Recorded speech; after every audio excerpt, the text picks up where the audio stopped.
রবিবাসরীয় সন্ধ্যায় রণক্ষেত্র আমা স্ট্রিট শ্যামাসুন্দরী মন্দিরে পুজো দিতে গিয়ে পুলিশের লাঠি খেতে হলো পুণ্যার্থীদের। দুপক্ষের মধ্যেই কিন্তু লাঠিচার্জ এবং ইট বৃষ্টি শুরু হয়। একদিকে যেমন পুলিশের তরফ থেকে দর্শকদের ছত্রভঙ্গ করতে লাঠিচার্জ করা হয়, অন্যদিকে কিন্তু উত্তপ্ত জনতা তারাও কিন্তু ইট বৃষ্টি করে পুলিশের দিকে।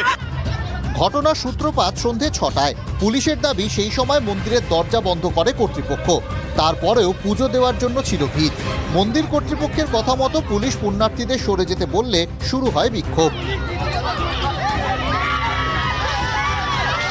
আমাদেরকে 5 জন করে ঢুকতে দিন, কি বলছো? আমরা 10 জন করে বলে হবে না, বন্ধ থাকবে। কেন বলছো? তারপর থেকে লাঠিচার্জ করা শুরু করে দিয়েছে। এতগুলো মানুষকে এনেছে, ওনাদের তো জানা উচিত ছিল যে আগে থেকে প্রশাসন রাখি, এত মানুষ আসবে, এতজন দেখবে, এগুলো তো ঠিক না।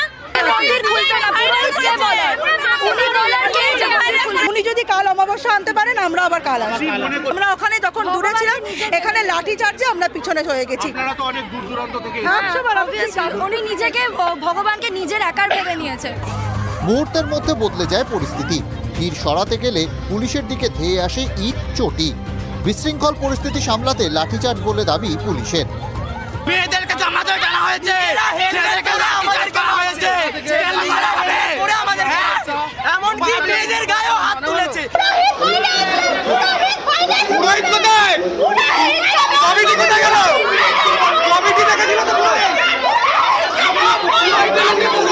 পুরোহিত গেল।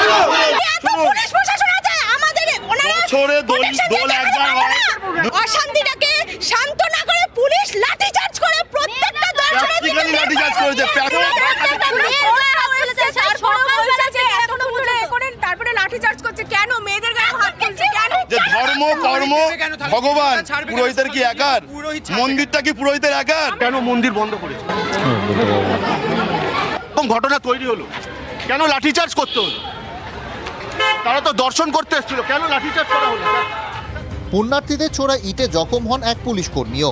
মৌনী অমাবস্যায় বাড়তি ভিড় সামাল দিতে কেন পর্যাপ্ত ব্যবস্থা ছিল না? পুজো দিতে এসে কেন পুলিশের লাঠি খেতে হলো ভক্তদের? প্রশ্নবিদ্ধ উর্দিধারীরা, ক্ষোভে ফুঁসছেন পুণ্যার্থীরা। ক্যামেরায় অর্ঘের সঙ্গে সুব্রতর রিপোর্ট, TV9 বাংলা।